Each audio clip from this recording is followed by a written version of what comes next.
So hello, welcome back to the channel, and before we get started with this episode, today's video is brought to you by our friends at Surfshark. Now Surfshark is a VPN which allows you to virtually place yourself, your laptop, your computer, your phone in a different territory around the world. And now there's multiple perks that comes with that. I'm going to share a few with you right now. First off, Netflix. Have you ever clicked on a Netflix channel when you're abroad and that particular show that you're dying to watch is not available in your territory? Well, with Surfshark installed, it's able to reroute you virtually to the territory it's available in, and lo and behold, you can watch your favorite show and also catch up on shows in different areas. And then the safety and security. Surfshark effectively encrypts all of your data, so when you eventually do get down to sitting in front of your laptop at your hotel, you know that all of your important information is kept safe and secret. However, one thing that I really want to share with you is price discrimination. This happens across the board. Websites that sell tickets, airline companies that are selling tickets, anything with bookings, they track your interest in a particular product that you keep returning to. And as that happens, they incrementally increase the price. Tracking your activity, they know you like it, and if you don't commit to it, every time you go back, have you noticed that? Flights go up. Funny, hey? That's called price discrimination, and Surfshark helps you get away and around all of that stuff. So today we've got a special offer just for our audience. Type in Mr. JWW at the checkout, hit the link below, and you get an extra 4 months free use of Surfshark and an 83% discount. Anyway, so a big thanks to Surfshark for supporting the channel. Now, on with the show. You can see right down the butterfly valves of the car in front. And just back there, I was about to say you can hear the relationship between the engine and exhaust and gearbox. It's a crescendo of V10 symphony.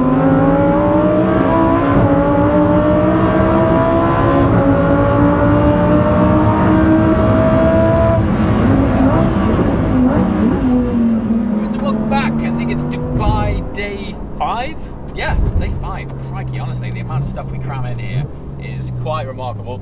So we're on our way to Yas Marina once again for a very special evening with Lamborghini, who have actually flown personnel over from Italy, directly from the factory, to host an STO event. So we're going to be immersing you in what it's like to go full send in the new Huracan STO around the new circuit layout at Yas Marina. But what's quite cool about this, and relatively well timed, is that we drove a STO on the channel a few months back, and I think one of my closing statements was, wouldn't it be great to really try this car on a circuit in its natural habitat to find out what it's all about?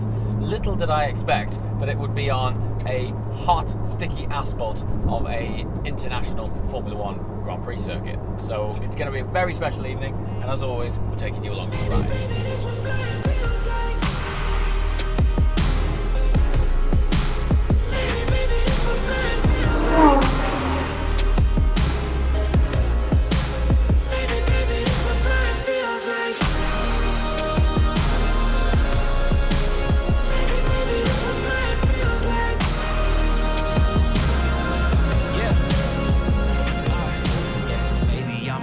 Honestly, these things are so good.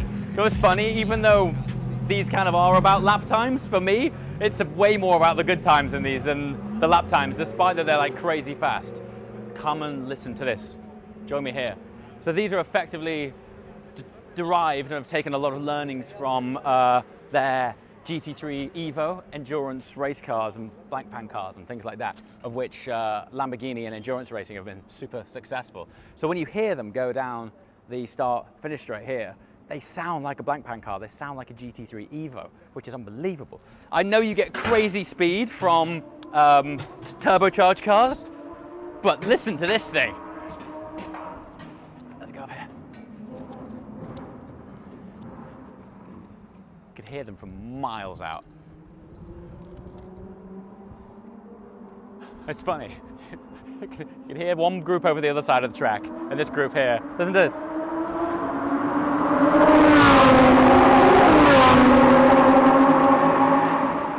And there's flames.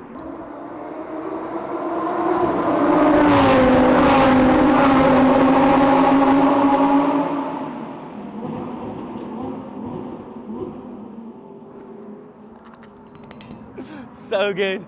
So good. So in a minute, we're going to go out for another blast. We're getting a good rapport now with Mika, the lead driver. And yeah, it seems like he's having as much of a good time as we are, which is always a good sign. So in a minute, we'll go out for round 2, take you on board for some more hot laps.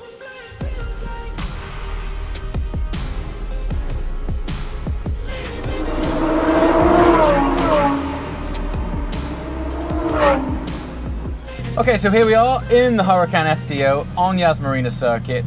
Mika up front is on the walkie-talkie, so you'll have to forgive the talking, but hopefully the V10 will be talking much louder than the walkie-talkie. Let's see. Okay, guys. So, let's go. As usual, one warming up, 3 clicks, and then one clicking down there. It's funny, because after a few thousand RPM, I have no idea what he's saying. But he's a great guy and an amazing driver. So, last time we drove one of these was on the bumpy country roads of Bicester, Oxfordshire. Now here we are on the silky smooth tarmac of the Yas Marina circuit, Abu Dhabi. So let's see what it's all about. Because this really is what the car's designed for. It is quite literally at home on the circuit as we exit the famous Yas Marina pit exit tunnel. Here we go. You heard this thing. The little pops and bangs on the overrun there.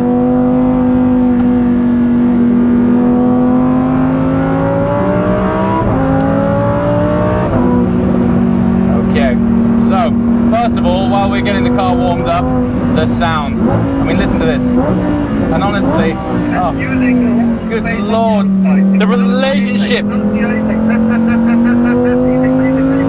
I have no idea what he's saying, but let's go. Shall we see if we can give Mika a bit of a push? I'm not sure if he has to wait for the car behind me or not. It would seem so. Come on, let's go, buddy. Let's go. I'm wondering if we could have some birds on the track.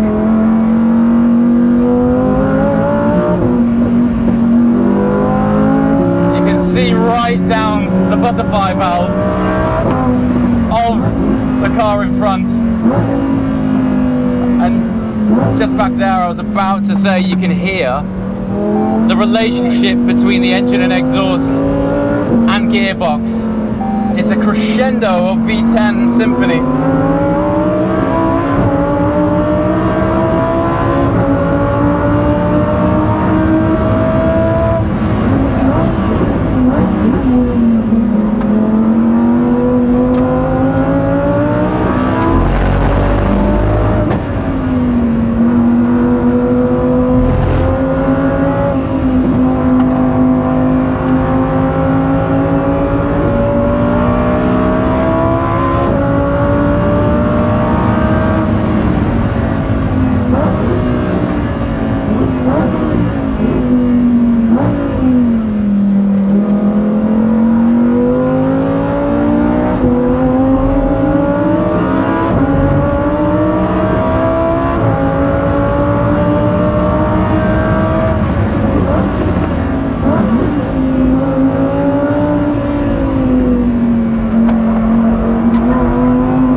Blue flames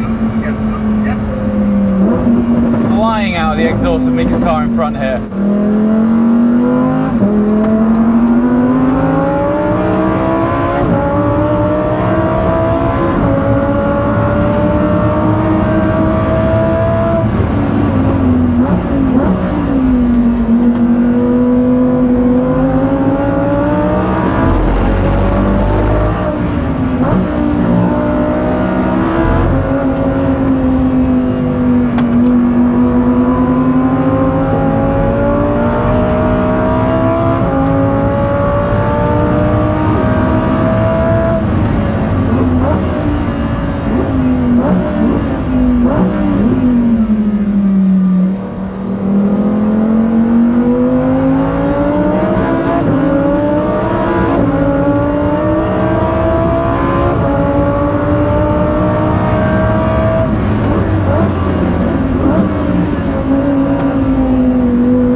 saying. But hopefully it's that was fun, because that feels really fun. Honestly. So. Well, I think you know the warm tires perfect. Something about warming the tires perfectly.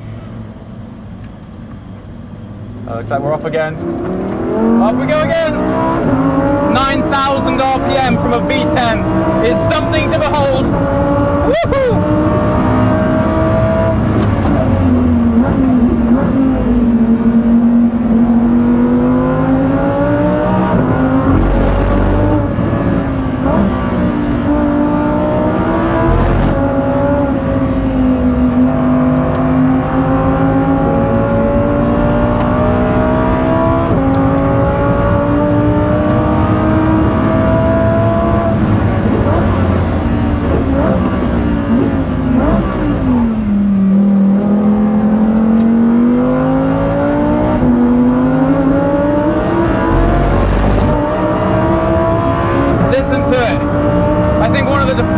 Features has got to be the brakes. They are absolutely amazing.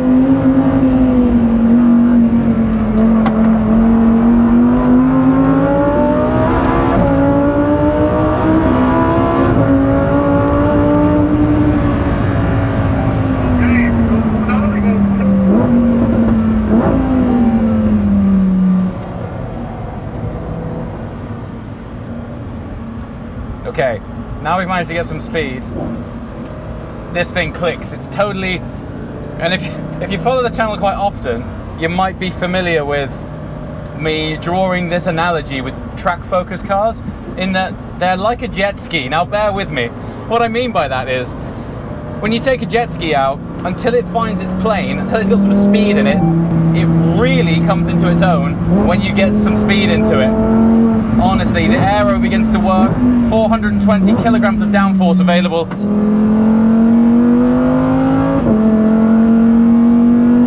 That's when the car starts to become quite stable, and everything about it under heavy braking. There's not too much pitch and squirm. The brakes, I mean, fade just isn't in the vocabulary of these brakes. And I know this word gets thrown around a lot, but the brake technology in these has genuinely adopted learnings from endurance racing and Formula One technology. And as such, when they get temperature in them, they actually work better. And they're a bit closer to a carbon brake. Often when we say carbon ceramic, they're nothing like a carbon brake off a true racing car. But this thing has a little bit more of that component in the mix of the compound of the brakes. And as a result, it actually actively thrives off heat. What a thing. Yeah, a great sign of a good track car is it takes a decent amount of heavy hitting before it starts to get a bit soft and spongy and drops off.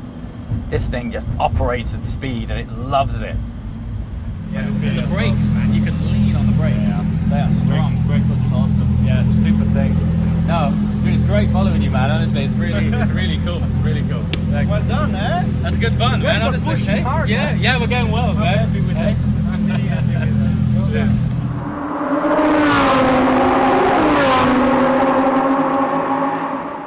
And there's flames. When you're following the lead car and you're under heavy braking, you're staring right down the barrel of his exhaust, and all you're seeing is hot exhaust followed by blue flames under braking. It's the coolest thing. Front end turn-in the whole platform is hyper agile. It's super alert. I'm so glad that I've driven the car on track, because while it was brilliant in Bicester back home on the back lanes, it really comes alive on a fast-flowing, high-speed circuit like this. You can really tell it's made for it. I used the jet ski analogy in the car. You get up to speed and it just all clicks. That's these things, and that's the sign of a great track car. Listen to this, you can hear them from miles away. So on that fine V10 note, Roger Dubuis have just slapped a titanium watch on my wrist, and I really don't want to give it back. It's replicating the design language of the Huracan. In fact, the balance wheel sits in the center console, replicated inside the watch face, working away there intricately, but at the same time, design language of the watch represents the ethos of the car. It's lightweight, it's beautiful, it's evil, it's mean, just like the STO. And also, on the back of the watch, the rotor replicates the wheel of a Lamborghini. Look at that. how gorgeous this thing. The attention to detail is stunning. What I really like about it though is the weight of it. The titanium, stunning. Like to wear is effortless. Anyway, on that note, thank you so much for watching. I'm going to take another solitary lap in the car. And questions and comments below. What more do you want to see from Dubai? As always, thank you so much for watching. I shall see you next time. Ciao.